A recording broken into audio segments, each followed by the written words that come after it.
Hello, everybody, and welcome to my Boomer Buddies podcast, where we tell it like it was and is. I'm your host, Rick Reed, and today we have quite a compelling guest. His story is amazing. He's overcome many challenges and difficulties in his lifetime, and that's to say the least. He has written an amazing book about his life, and it's called Faith, Fastballs, and My Curve. Boomer Buddies everywhere, please welcome my guest, Sonny Hilyar. Glad to have you here. Yeah, thanks for having me, Rick. You and your upbringing, I think that's where it all starts in your book, and it hooks you in. It's very relatable. I know I plugged right into what you grew up doing and the little games you'd make up and all that stuff. I can't wait for you to tell your story. All right, I was born in 1960 in Princeton at the Princeton Hospital. Grew up in Zimmerman, Minnesota. I was number 12 of 13 kids.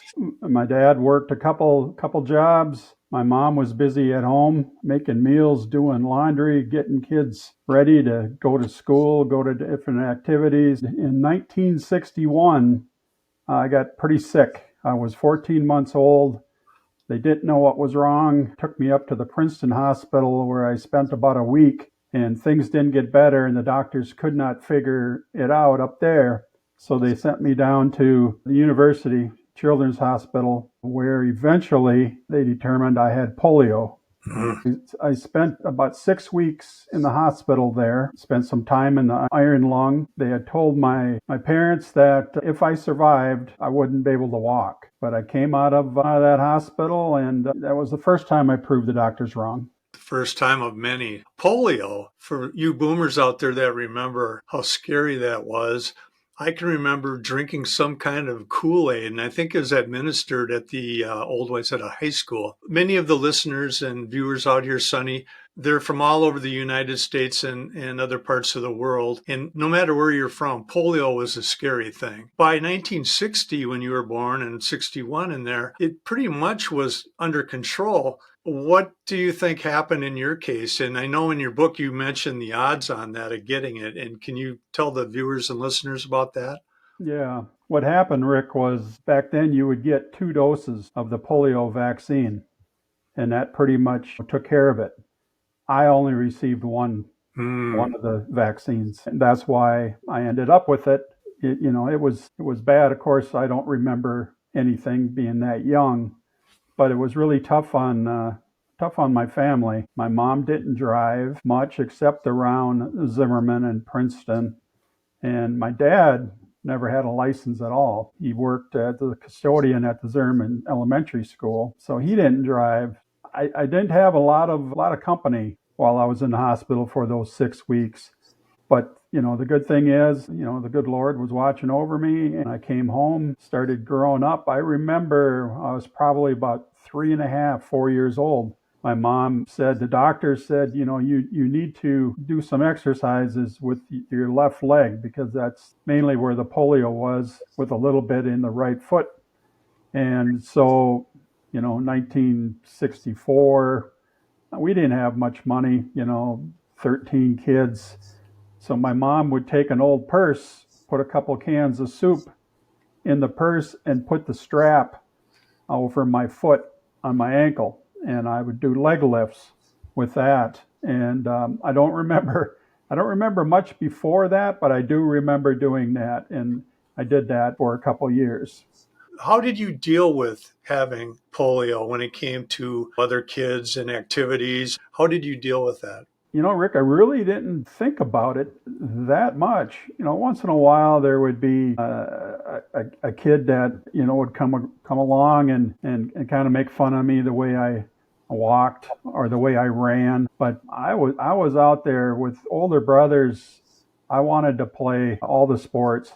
And by the time I got to be 7 and 8, I was playing baseball with my older brothers. They had me be the everlasting pitcher, if you will. But I remember playing basketball and football, and I was even able to skate a little bit, which some people say, how the heck did you do that? I was able to a little bit. I could never stop. On the skates back then, there was no hockey boards in Zimmerman. It just had snowbanks. So if I needed to stop, I'd just kind of run into the snowbank and fall over and get back up.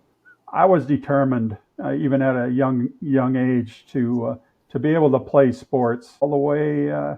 Growing up, I tried them all. I think I gave up hockey after elementary school. Going into junior high, I tried football. I played basketball until I was a sophomore in high school. Of course, I played baseball and I was on the varsity for 4 years at Elk River.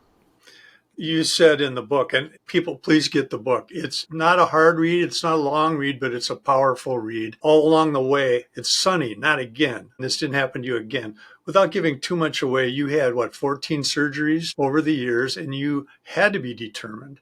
And the way you were brought up helped you be determined. Yes, four major back operations because of scoliosis. Mm. So once I figured I beat the polio, which still stays with me even to today, all of a sudden I found out when I was in eighth grade that I had scoliosis to the point where they said you got no other options but to have surgery Mm. right away. So I had that first back operation, fused a steel rod in my back. It was about 9 inches long. I was in a body cast back then, and that was a plaster cast back in those days from my waist to my neck for 9 months. While I had that on, couldn't go up and down steps, so my dad moved my bed downstairs, put it in the living room, set up a TV there. Spent a lot of time handling a baseball, squeezing a rubber ball, doing a little weights with my arms, just trying to stay strong because I was determined that I was still going to play, which I Yeah. did. It's amazing. Like you said, you were on varsity for 4 years, so a ninth grader, and all the afflictions you had to deal with. But that's a credit to you and your drive. Now, you also had other things happen in life, like your parents, they separated and divorced. So that had to be very hard on you, especially with everything you went through. And I imagine, Sonny, with 13 kids in the family, there's quite an age spread. I'm just curious how you handled that. Yeah, basically, there was only the three youngest ones still at home when that happened. My sister Mary, a year younger than me, and then my brother Pete, who's 4 years older. The other 10, were grown up and moved out of the house. So that was a difficult time. I still remember that day that I finally found out because I kept on asking my mom, where's dad? Where's dad? Well, he's got to work extra jobs to help, pay the bills. And I'd see him at school because he was the custodian at my elementary school. And he always would come up to me and say hi during the day. And he was like avoiding me. And Mm. I would come up to him and say, what's going on? How come you're not coming home? And for parents out there that are going through this, you need to talk to your kids because my parents did not for a long time. And my dad would say, "Go talk to your mom." My mom would say, "Go talk to your dad." And this went on for several months, and I mean, I was crushed. And Mm. one day during the summer, we were playing baseball, a bunch of kids, a pickup game. I know Rick, you and your buddies would do during the summer. And all of a sudden, I looked over and across the street at this older lady's house. She was probably in her late 80s, and Pete and I used to mow her grass and help her do yard work, and she'd give us $1 or whatever, and that was fine. We just wanted to help her out. But there sat my dad in the front yard in a lawn chair watching me play ball. I remember I dropped my glove and I ran over there and I said, "Dad, what are you doing? Why are you here?" And he finally told me that him and mom were getting a divorce. So it was really hard. So that's why I say, parents that are going through this, you need to talk to your kids to make sure that they understand they're not the cause of this. Because right away I started thinking, when I had polio, I was in the hospital for 6 weeks, and that bill was humongous, and insurance didn't cover it all. It covered like 80% down the road with the back surgeries. But when I was 12, when they said they were getting divorced, I started thinking, well, is this money wise? Did I cost so much? In the book, I talked a little bit about communicating with the kids to make sure they understand that they're not the reason for the divorce. Obviously, you had these things thrown at you physically and then emotionally. And I know in the book it goes all the way till now. And happy anniversary to you and Tammy, by the way, a few days ago. Your parents' divorce, I know there's a lot more that happens between their divorce and then you later in life. Divorce affects a lot of families. And you just said communicate with your kids about it. Later on down the road, what you learned from that experience, did you apply that? Did you practice what you preached with your kids? I did. My kids were young when I went through both my divorces, and I was kind of left out on an island. I didn't have much support. My mom had moved out to California when I was 14 years old. My dad took their divorce very, very hard. I moved in with my dad, but he didn't want to talk much about it. Mm-hmm. He didn't give me any advice. So when I was going through it, I felt alone. I didn't know what to do. I did sit down with my two older boys, tried to explain things, but they were 4 and 2 at the time. It was hard for them to understand what was going on. The second divorce that I went through, my youngest son, Dan, who I named after Dan Vandehey, and I put that in my book. So my youngest was 5, and then my two older boys. So they were all old enough to understand at that time. And I wanted to make sure that they knew they were not the reason things happen. It's not right. I think divorce is like a disease. I think people need to do everything that they can to avoid it. We covered a lot of years because the divorce topic, you said 12 years old, so that would be sixth grade. Yes. Yeah, so sixth grade on, divorce affect you in some way. But in between, in the book, as a kid, you had the polio and you didn't run like the other kids and everything. You had a brace and but still you kept doing it. That was normal for you is to be Sonny Hilyar. I'm going to pitch and I'm going to pitch for both teams. You know, you still had your fun. You still had good times. I want to say that. And you would invent games like a lot of us kids did growing up. You know, we didn't have cell phones or anything or iPads to be glued to. We played and we had fun. So you did have joy in your life. And I want you to get the book, everybody watching and listening, and see the joy that Sonny did experience through these tribulations he had to go through. Can't cover everything in this show, but get the book and read about it. I tell you, audience, that he went through a lot. He mentioned the body cast, 4 times having to get those rods replaced, right? And you ended up with a Velcro thing, but it's still inhibiting to go through that. It's not easy. Life was not totally easy, but you were determined to pitch on varsity. You did that. You were determined to, for the most part, that was your goal, to live life. So what brought you eventually, Sonny, to write the book? A lot of people that knew part of my life found it very interesting and said I should share it. But not anyone, not even my family, knew everything that I went through. Um, a friend of mine lives down the road. I coached him in Legion baseball. He's got 3 boys, and they'd stop over. We would talk sports, and his wife said, "You know, you have so much to share that you need to write a book." And about every 3, 4 months, she'd ask me, "Have you started your book?" And I started putting things together, but then I'd put it on the shelf. I'd gather some more information and put it on the shelf. And finally, I realized that everyone has a story, and I have a story that I thought should be shared. Even if it brings back some bad memories, there was lots of great memories too. But there's lessons in my book that I think would help a lot of people. And my book is not about the money. It's about the message. I just want to try to get my book in as many hands as possible because there's people that are going through some rough times. If it's physical or emotional or whatever it can be, I think they will learn that there is brighter, bluer skies down the road. That's a great message. Let's talk about the book a little bit. If you can share a couple of things out of the book that the listeners and viewers would find interesting. I was so engaged in that book and I kept thinking about it for days and days and days afterwards. Can you pull up a couple of quick stories you want to tell from the book? Well, growing up, I was a Twins fan from early on, probably started listening to them in '65 when they were in the World Series. And I always wanted to play for the Minnesota Twins. And I did everything growing up to be able to pitch.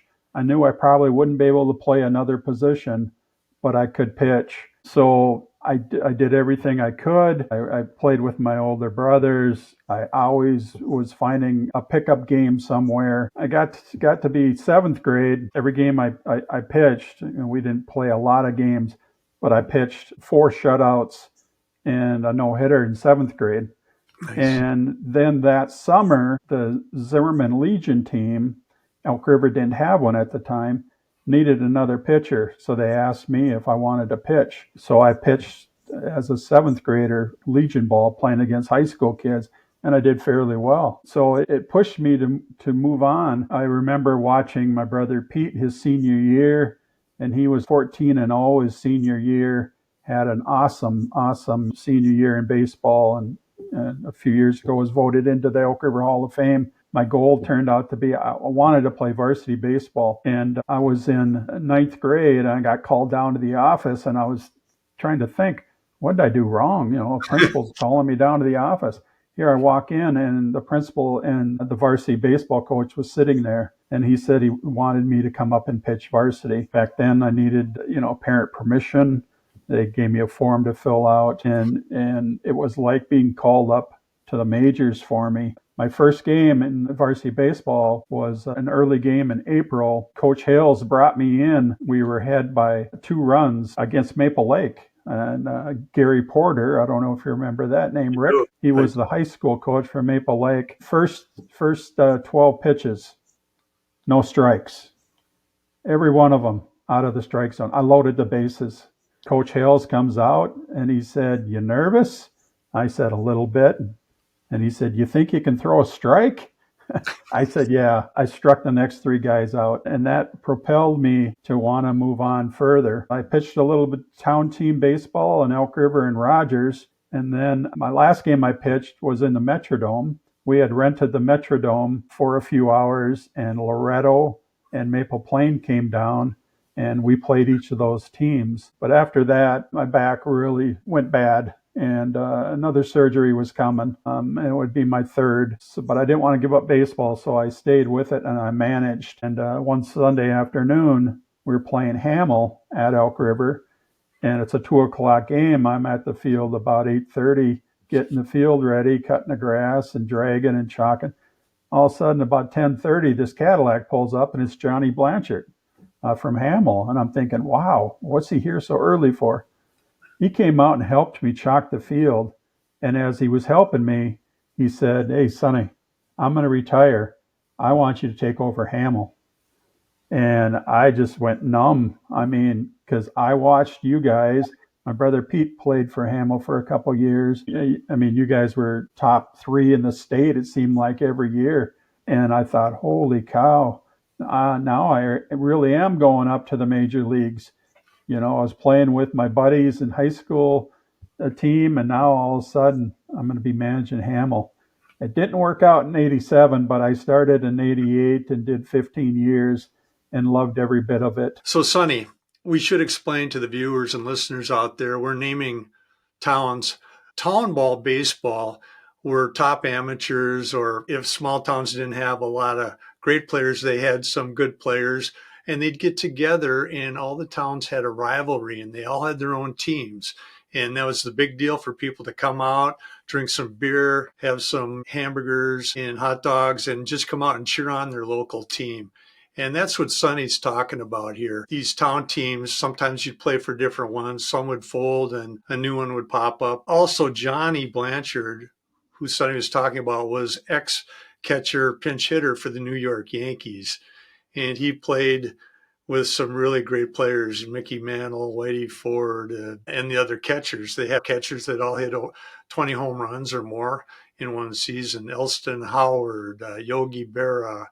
Well, yeah. Anyway, Johnny was a major leaguer, and you were playing for a major leaguer. I played there a few years before Sonny got there at Hamel. But that's what town ball is. Another story in the book is after going through the two divorces, I worked for the Osseo School District in community education for 31 years, started part-time working with kids, worked my way up all the way to a full-time position doing the interviewing and hiring for the program, where we would have about 1,200 kids during the school year before and after school, and about 500 to 800 kids during the summer. So I really enjoyed that. I met my current wife, Tammy.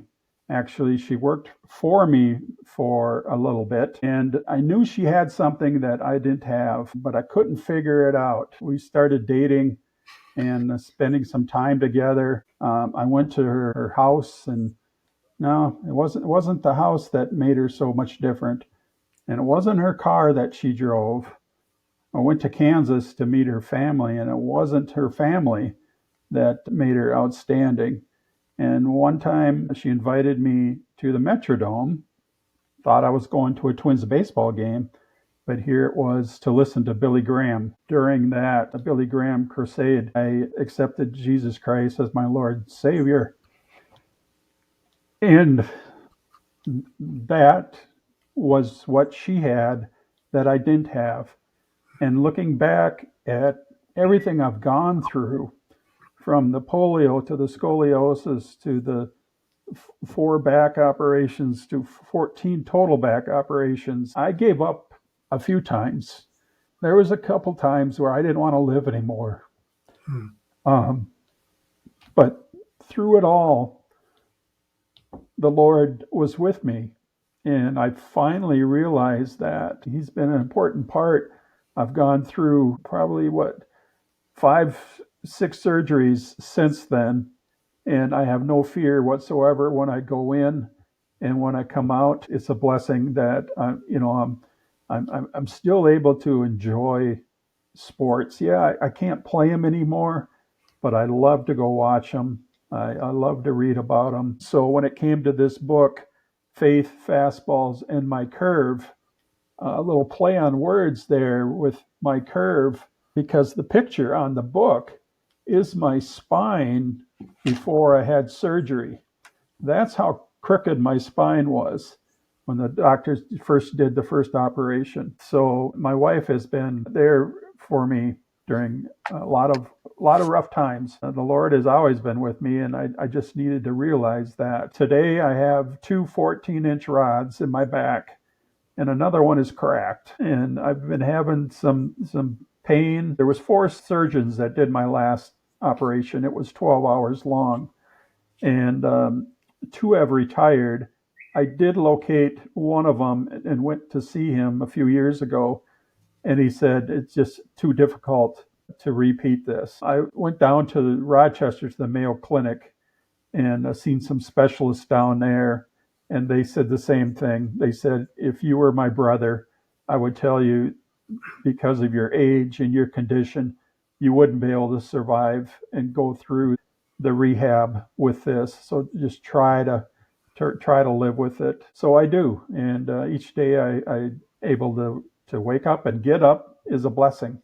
That's amazing. Like you said, Sonny, 14 surgeries plus post polio syndrome. You went through that. You had to do the hip replacement twice.